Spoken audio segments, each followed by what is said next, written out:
January 21st, 1976. A cold, grey morning in London. On the tarmac at Heathrow, a jet unlike anything on Earth is preparing for takeoff. White, needle-nosed, tiny windows, immense engines. A machine that looks less like an airliner and more like a weapon. Journalists crowd round the runway edge. Passengers, the wealthy, the powerful, the curious, take their seats. And millions around the world watch live broadcasts, their eyes glued to their TV screens. Because when this aircraft lifts off, humanity will cross a boundary that once only belonged to astronauts and fighter pilots. The boundary of sound. And yet, behind the glamour, behind the flashbulbs and champagne, lurks a darker truth. Concorde should have never existed. It was too expensive, too complex, too political, too advanced, too everything. And still, somehow, this impossible machine made it into the sky. This is AirAware, and you're listening to episode 1 of our new series, Concorde, the Sound of the Future.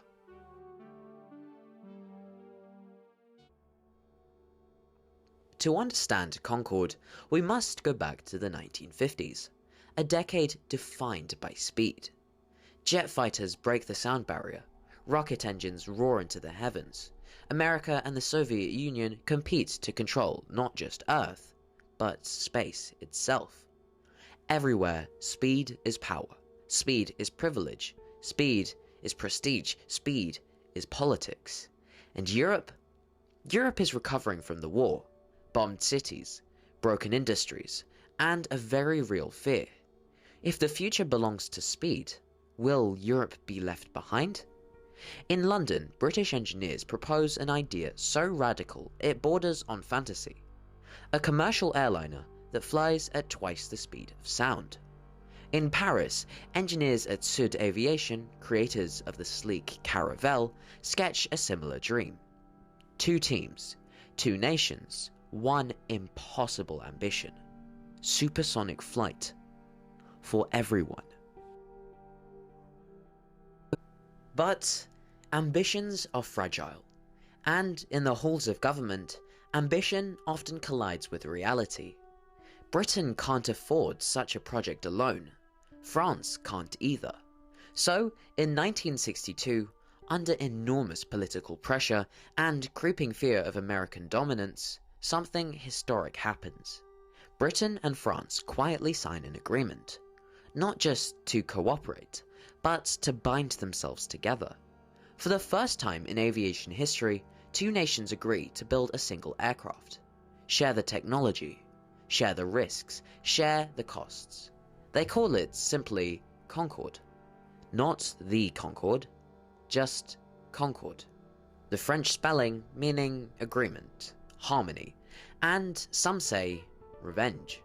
For every time European dreams were overshadowed by American wings. But the name is the easy part. Everything else? Impossible. To reach Mach 2, Concorde would need an engine unlike any in commercial service. A turbojet so powerful it could hurl 200 tons through the sky at speeds that melt aluminium. Enter Rolls-Royce and Snecma, British and French engine makers. Rivals, competitors, suddenly forced to work together. The engineers argue, they push each other, they nearly abandon the project several times. But eventually, they create the Olympus 593, a monster of an engine. But there's a problem with Concorde. Actually, several. At Mach 2, the aircraft grows hotter than boiling water. Its nose has to droop for visibility. Its wings can't be straight, they must sweep into a slender delta. The fuel tanks must shift fuel mid-flight just to maintain balance. Every solution creates a new problem. Every fix breaks something else. Concorde is becoming a machine held together by brilliance and luck. Across the Atlantic, the idea of a European supersonic jet feels like an insult. America, the king of aviation, won't be beaten. Not by Britain. not by France. So the US government launches the SST program, a plan to build an American Super Concorde. Boeing proposes the enormous 2707, faster, bigger, supersonic for the masses. Congress pours billions of dollars into it. It looks just like Concorde is about to be crushed by its own ambition. But inside Boeing, engineers whisper the truth. The 2707 is too heavy, too unstable, too expensive, too ambitious. The project collapses. But while Europe and America sparred over the future of the skies, another player had quietly entered the race. Far to the east, behind the Iron Curtain, Soviet engineers were watching. They saw Concorde not just as a threat, but as a humiliation. The USSR, birthplace of Sputnik, powerhouse of spaceflight, could not allow the West to define supersonic travel. So, the Kremlin issued a simple order. Build one, build it fast, and make it fly before Concorde. The result was the Tupolev Tu-144, the aircraft the West nicknamed, with suspicion and a hint of mockery, Concordsky. At first glance, the resemblance was uncanny. The drooped nose, the delta wing, this long, slender fuselage. Too uncanny. Rumors spread. Espionage. Stolen blueprints, shadowy trades in dimly lit hotel rooms. Whether truth or paranoia, the Tu-144 did beat Concorde into the air. December 31st, 1968, the Soviet jet lifted off, the first supersonic passenger aircraft to fly. For a brief moment, Moscow could claim victory. But inside the program, engineers whispered the truth. The Tu-144 was rushed. Dangerously rushed. Its engines guzzled fuel, its aerodynamics fought the air instead of mastering it, and its test pilots described the aircraft with a single chilling phrase. It was like riding a wild animal that might throw you at any second. Then came the 1973 Paris Air Show. In front of cameras, dignitaries, and thousands of spectators, the Tu-144 broke apart mid-air. A tragedy. A warning. A reminder of how unforgiving supersonic flight could be, and how miraculous it was that Concorde existed at all. 1970s. Concorde is ready for orders, but something unexpected happens. People begin to fear it. Across America, residents protest outside the city halls, environmentalists warn of ozone damage, politicians complain about sonic boom shattering windows. We don't need a plane that sounds like a bomb going off, they say. The FAA bans supersonic flight over land. Then, the US bans Concorde from its airports entirely.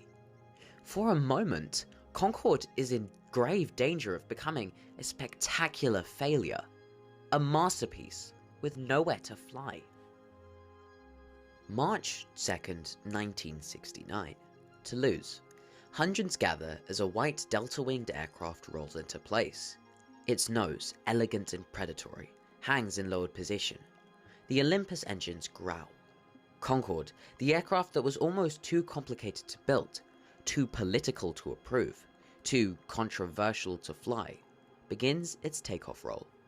At 200 miles per hour, it lifts, smooth, effortless, majestic. Humanity watches in awe. It was not a plane.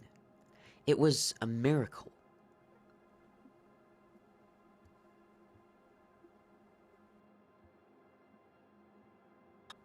But miracles come with a cost. By the mid-70s, Concorde is years behind schedule, billions over budget. The world economy is collapsing after the oil crisis. And airlines? They want fuel efficiency, not speed. Every airline that once promised to buy Concorde quietly cancels. Pan Am, Japan Airlines, American Airlines, Qantas. Even BA and Air France hesitate. In total, only 14 Concordes are ever delivered. Not hundreds, not dozens. 14.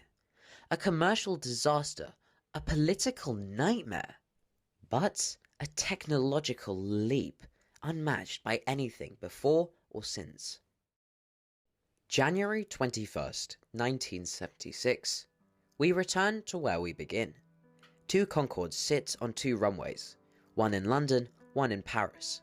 At the same moment, the throttles advance, the Olympus engines roar, the needle noses rise, and with a blast of heat and thunder, Concorde enters service, not as a symbol of commercial success, but as a symbol of human possibility.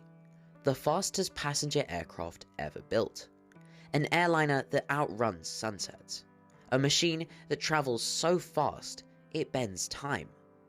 And next episode, we'll explore what the world didn't see. The politics, the hidden documents, the sabotage attempts, the airline executives who plotted against it, and the question that still haunts aviation. Was Concorde doomed from the start? Or did someone make sure it failed? This is AirAware. You've been listening to Episode 1, The Sound of the Future. Next time, Episode 2, The Enemies of Concorde.